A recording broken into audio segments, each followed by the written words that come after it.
Welcome to our session on federal direct loans. This is one of several sessions we have on different topics related to financial aid. Today, we're talking about federal direct loans. And for federal direct loans, there are two different types of federal direct loans. There's the direct unsubsidized loan, and then there's the direct Grad PLUS loan. When it comes to the direct unsubsidized loans, here are the terms and conditions. The annual loan limit is $33,000. If you're also enrolled for the summer, for at least 7.5 credits, you may be able to borrow a maximum of $35,778.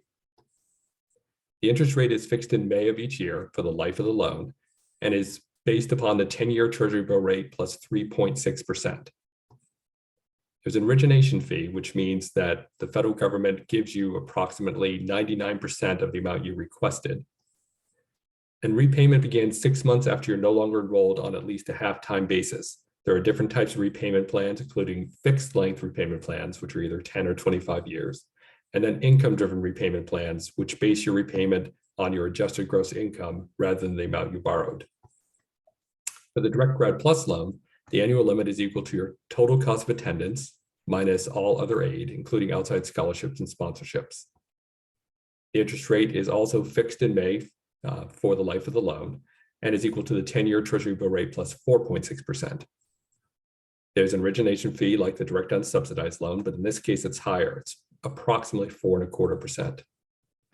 Repayment again begins 6 months after you're no longer enrolled on at least a half-time basis. And again, you have fixed length and income-driven repayment plans. Here are some repayment examples. For fixed length repayment plans, and this is based upon an estimate of 7% interest rate. If you were to borrow $50,000, you'd be looking at monthly payments of approximately $581 a month over 10 years, or $353 a month over 25 years.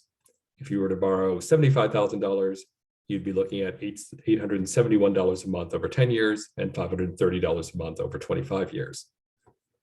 If you were doing an income-driven repayment plan, this would be based upon your adjusted gross income rather than how much you borrow.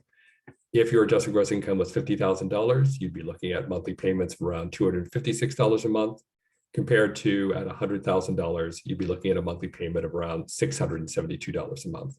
I would note there's no penalty for early repayment. So if you wish to pay off loans more quickly than this, you certainly can do so.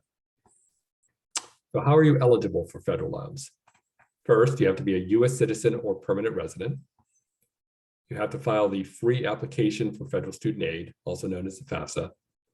You have to be enrolled in an eligible program. There are some programs which do not qualify, including the Masters in Healthcare Management, the MPH-EPI program, and summer-only degree programs.